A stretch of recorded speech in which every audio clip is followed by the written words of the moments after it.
really enjoyed my time in government. It was a great place to throw ideas out there, convene and connect, organize, provide guidance and advice on some of the most pressing challenges in the world with access to people who could actually make a difference. But one of my frustrations and challenges that I continue to run up against in government is while you can convene and connect, while you can generate ideas, while you can advise around these challenges, it's really difficult to build around them.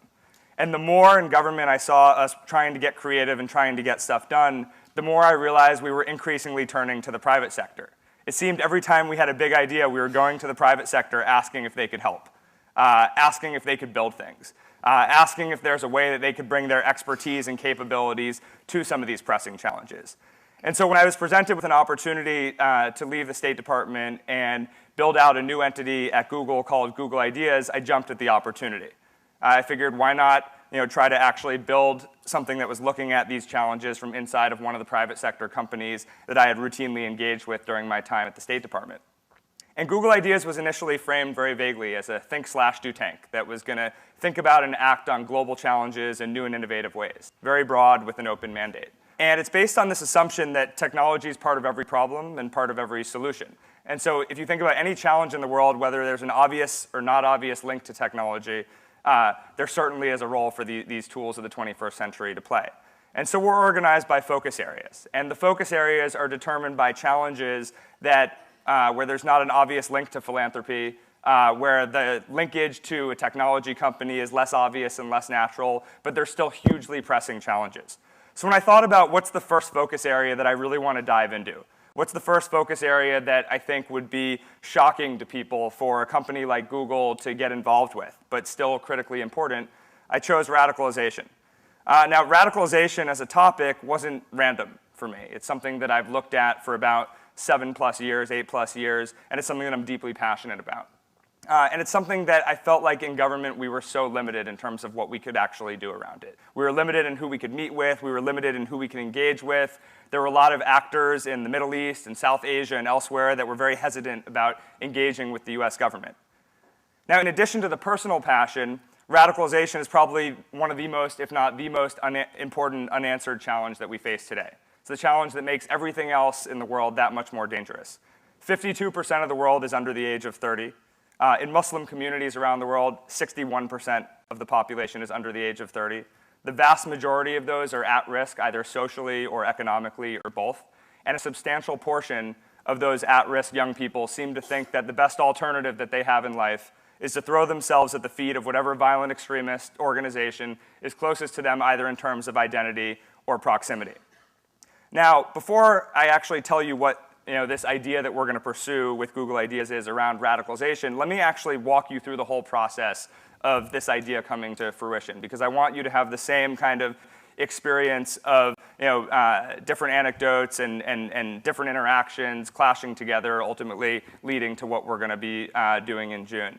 And before I show you this next slide, I want to give you what I think is some useful background, which is I'm Jewish from Connecticut. I took this photo in 2005. Between 2004 and 2006, I spent a great deal of time living in Iran, Iraq, Syria, Lebanon, Afghanistan, Pakistan, all different parts of the world, interviewing initially youth, but what ultimately transformed into a greater interest in interviewing militants. Militants with Hezbollah, militants with Al-Qaeda, and militants with a group called Asbab al-Ansar, which is linked to Al-Qaeda. I took this photo in southern Lebanon, in a camp called Ain Helway, which is a hotbed for Al-Qaeda in Lebanon, as well as militants from Hezbollah and other organizations. And I had all kinds of perceptions about what I would find there. But one thing happened in this camp, and then I'll tell you another story from my second interactions with militants in a different camp that got me to think about radicalization initially in a different way. Everything starts with a misperception, and then every idea germinates from that misperception being shattered. And what I knew about radicalization was what I'd read in books, what I'd seen on TV, what I'd read about in the papers, what the media had fed me. And I remember doing a lot of these interviews with these at-risk young people, and in particular some of these militants, and asking them why they joined. And they'd give me some religious or ideological reason. They'd give me some explanation that had something to do with Israel or the United States. And this was pretty much universal across the board. And I never thought to ask the right follow-up questions after that until two things happened. One, after doing an interview with one of the leaders of these militant organizations, a group of youth took me into one of these back rooms where they keep all their weapons. Floor to ceiling, rocket-propelled grenade launchers, suicide bomber vests, AK-47s, every kind of weapon that you could possibly imagine. It was a pretty terrifying experience, as you could imagine, given that I'd been blindfolded and taken into this place, and so it's not like I knew where I was or anybody I knew actually was aware of my location. And they insisted on putting this vest on me, putting all these sort of weapons in the pockets, putting these guns in my hand, and then snapping photos at me. And I wasn't quite clear on what was going on, but it was a pretty uncomfortable scenario. Then one of them, after he snaps a few photos of me, reaches into one of these cabinets, pulls out what looked like a remote control, and holds it up like this. Then they're snapping more photos. And it suddenly occurred to me that there's wires coming out of the vest, and this is not a situation that I had all anticipated myself being in. I have no idea if what followed was 1 minute, 30 seconds, 5 seconds, or 5 minutes, but it basically occurred to me that these people may not have very positive intentions about what's actually to follow.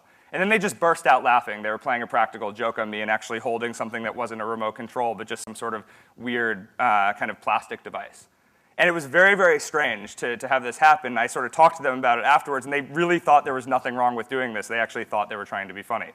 And it was this weird, weird moment where these people that I was terrified of, these violent extremists, had sort of stepped out of their militant identity and were wearing their youth hat. And it was the first glimpse that I got into the fact that every single violent extremist, in addition to wearing their extremism hat, at the end of the day, they're a young person. And they dance in and out of different identities. And I'm absolutely not apologizing or excusing their behavior. I absolutely think these organizations are despicable. These are violent extremist organizations. But I was there doing research. And given that I was there doing research, I was fascinated to see if I could find out who the youth were behind all these masks of violent extremism. And so a second incident happened a few days later. I was in a camp called Mia Mia, and I was surrounded by a group of militants. And they asked me where I was from. I said the United States. They went to town on President Bush and the Bush administration. I said, have you ever met an American before? They said no. I said, well, have you ever met a Jewish American before? They said no. I said, well, what would you do if a Jewish American came into your camp? One of them spoke up very resolutely and said, oh, well, we would cut his head off. And so I talked to them about music and kind of what they like doing for fun. I was desperate to change the subject. And so I did. We talked for about an hour, and suddenly their frustration shifted from being anti-American and anti-Israeli towards the corruption of the local politicians, the fact that they don't have pens in the classroom, the fact that there's no jobs for them and no opportunity for them in the particular area where they were living. And after about an hour of talking, I asked them, well, would it surprise you if I told you that I was Jewish? And they sort of looked at me blankly. And again, this was one of these moments where I didn't know if it was 5 seconds or 5 minutes. And this time a much quieter and female voice actually spoke up from the other side of the group and said, oh, we knew you were Jewish the whole time. We were just kidding with you. Now, I don't know if that was true or not. But again, it was one of these moments where the perception and the reality of what I was actually interacting with was this kind of interesting dichotomy between young people and the violent extremism that they espouse. And so I basically spent months and months interviewing a lot of these militants. And remember, I told you when I first talked to them, I would ask them why they joined these groups, and they'd give me the very expected answer. So what I started doing is asking them to tell me what year and date they were born. What was their earliest memory? How old were they when they started school? Essentially retracing their entire socialization process up until the point where something happened. They got bad grades and got kicked out of school. Their brother was killed in battle. Their girlfriend dumped them, which is one I heard about 2 or 3 times. They got into a fight. They had an affair. They had premarital sex and somebody got pregnant. Very, very actual normal grievances that anyone around the world could imagine encountering. And I asked them, well, who was your support network? I couldn't go home because my parents would have shamed me. I was scared of honor killing. I came from a broken home. I didn't have anybody to turn to. I was scared of my parents. I didn't have any friends. Well, so who helped you? Well, I played football with these 3 guys who started taking me to this mosque. And I was never really that religious before this. Or, instead of going to the mosque that my parents went to because I didn't want them to tell my parents, there was this other mosque that was twice as far from my home, and I started going there. Or someone handed me a leaflet in the streets while I was crying. And you realize how much chance played into this. And I'd ask them, well, so then what happened? And you realize that during a moment where they experienced a grievance that anyone in this audience could imagine possibly encountering or feeling themselves, they felt alienated. And the individual who they met by chance, who helped them overcome that alienation by providing them with an identity or a group to belong to, became the avenue through which they found violent extremism. And I realized these young people aren't so much gun-toting mass militants shouting Allahu Akbar, but they're more broken souls with dangerous toys who would rather have a pen in their hand, but ultimately it depends on who gets to them first. And so I became completely fascinated with this idea that radicalization is less of a religious ideology, or less of a religious or an ideological issue, and much more of a youth issue. And we don't look at it as a youth issue. Everyone's out there trying to counter narratives, promote moderate forms of a religion, engaging in religious debates that nobody's ever going to win. And nobody's looking at the problem at its core, which is these young people do not have alternatives that will potentially divert them away from recruitment. So then, just by chance, I was in Colombia. Now, this is another interesting one. I like this one because the girls that actually walked by them, the guys actually said something to them, and they just kind of laughed it off. But I was in Colombia by chance for completely different work for Secretary Rice. And I was there about a month after 12 million people protested in the streets in 190 cities against a 40-plus-year-old terrorist organization called the FARC, the Revolutionary Armed Forces of Colombia. The 2 weeks that followed those demonstrations saw the largest number of demobilizations and desertions from the FARC in its 40-plus-year history. I had the chance to go by helicopter out to a region called La Macarena to visit a community that had just been taken back from the FARC 5 days before I got there. It had been under FARC control for over 32 years, just returned to the government of Colombia. So I had the chance to talk to several demobilized FARC who had literally just demobilized a few days before I got there. Some of them, in particular, this gentleman in the blue shirt, had been in the FARC for over 15 years. And so I sat there and I listened to their stories and asked them why they joined, and I swear, had I not seen what they looked like, heard their accent, or known that I was in Colombia, I would have been hearing the exact same things that I heard in the Middle East. I would have sworn that I was talking to people in the Middle East. Their stories matched in a way that completely shocked me. And then I started thinking to myself, maybe this idea of radicalization being a youth issue is even bigger than I thought. I wonder, do people join gangs for the same reason that they join violent Islamist extremist groups and the same reasons that they join terrorist groups like the FARC? And so I came back to Washington really excited about this. And I asked Secretary Rice to please let me go down to Central America.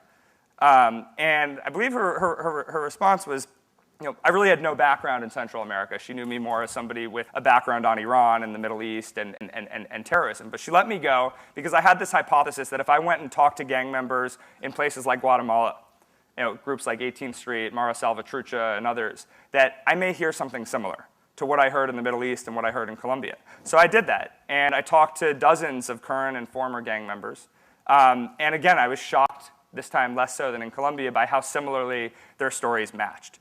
And so over time, this idea began to build up. And it really wasn't something that I could do much with in government. Because in government, again, you're limited in who you can reach out to. There's political sensitivities around these issues. There's certain just obstacles that prevent you from getting truly creative and building things around this idea.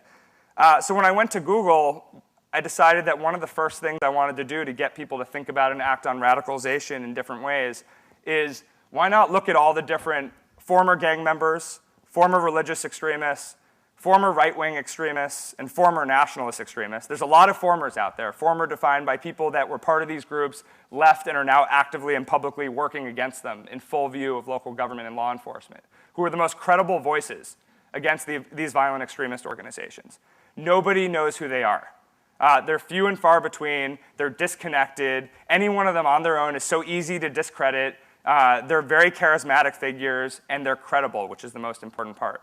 So one of the things that we're going to do June 26th to 28th in partnership with the Council on Foreign Relations, and actually in association with Tribeca Film Festival International, is we're actually going to convene about 80 former religious extremists, former nationalist extremists, former right-wing extremists, and former gang members in Dublin for 2 days in what we describe as a big intellectual collision to get us to think about and act on this challenge in new and innovative ways. With the idea of building a counter-movement to groups like Al-Qaeda, to all the different gangs, to groups like the FARC, to a counter-movement to the white supremacist movement that can have as its face these credible voices who used to be part of it and have now left.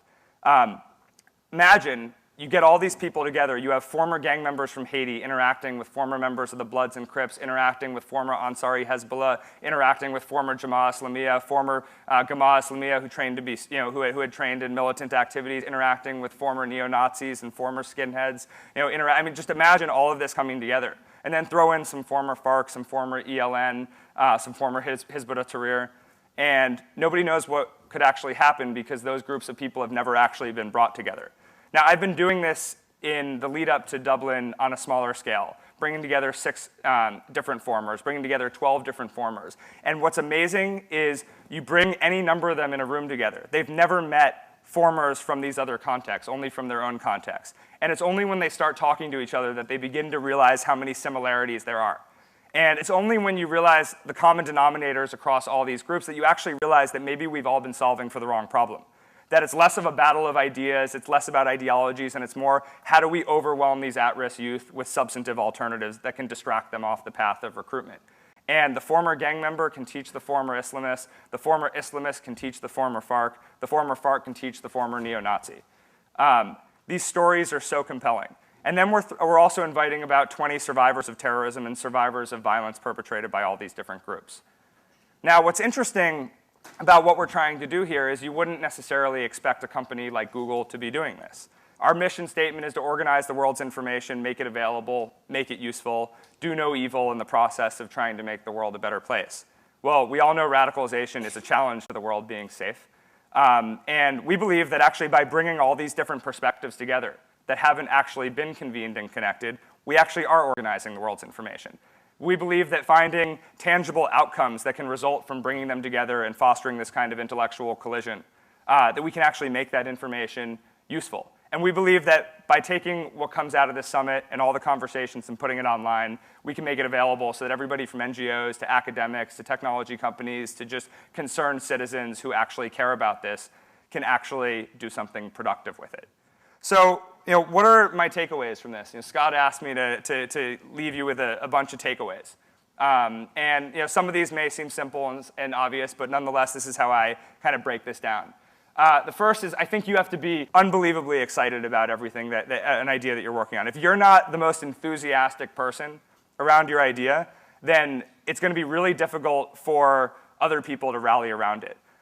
There's nothing more powerful than when somebody walks into your office and is just oozing with enthusiasm and passion, because that's contagious. And oftentimes, I can't tell you how many people I've talked to about this idea that I described to you today who say, I have absolutely no idea what my role is, but I have to help. And I'm so passionate about this that I feel like I can walk into somebody's office and say to them, I have no idea how you can be helpful or what your role is, but I need you on board. And they'll jump on board. Second is people have to feel invested in this. So one of the things we've been adamant about from the beginning is Google, in partnership with CFR and TFFI, are convening and connecting this. We're the facilitators of this. But ultimately, this is going to be successful only by involving the formers and the survivors who we're inviting in the content itself. So this network that we've already built of former extremists and survivors of extremism, they've been involved in everything from shaping the agenda to shaping the content. And I can't tell you how many mistakes we would have made had we not actually done that. Some of the simplest things that just aren't obvious to us because we don't live this day in and day out. And so having them be part of this, they feel very invested in making sure this is successful. But it also builds a community around an idea. Third, I really believe in being intellectually adventurous. I think that it's so easy to pursue ideas with obvious conclusions. When I was in college, I used to do this all the time. It's one of the reasons I decided not to be an anthropologist. We have absolutely no idea what's going to happen in Dublin. We don't know what we're going to learn from it. We don't know if there's going to be a gigantic new network formed, a network of networks, or perhaps the hypothesis that we believe to be true is in fact not true. But we're willing to take that risk because it's interesting and it's important and it's something new around this huge challenge. Finally, controversy is important. I'm a strong believer in the fact that if you're not creating waves, then you're not pushing enough. If you're creating too many waves, you're probably unnecessarily pissing people off. Second to last, I think it's okay to be wrong. As I said earlier, misperceptions are an incredibly important driver of coming up with an idea. And then lastly, I think when people tell you something's a crazy idea, that won't work, that's impossible, It should just make you get out of bed 2 hours earlier and pursue that idea even further. Thanks.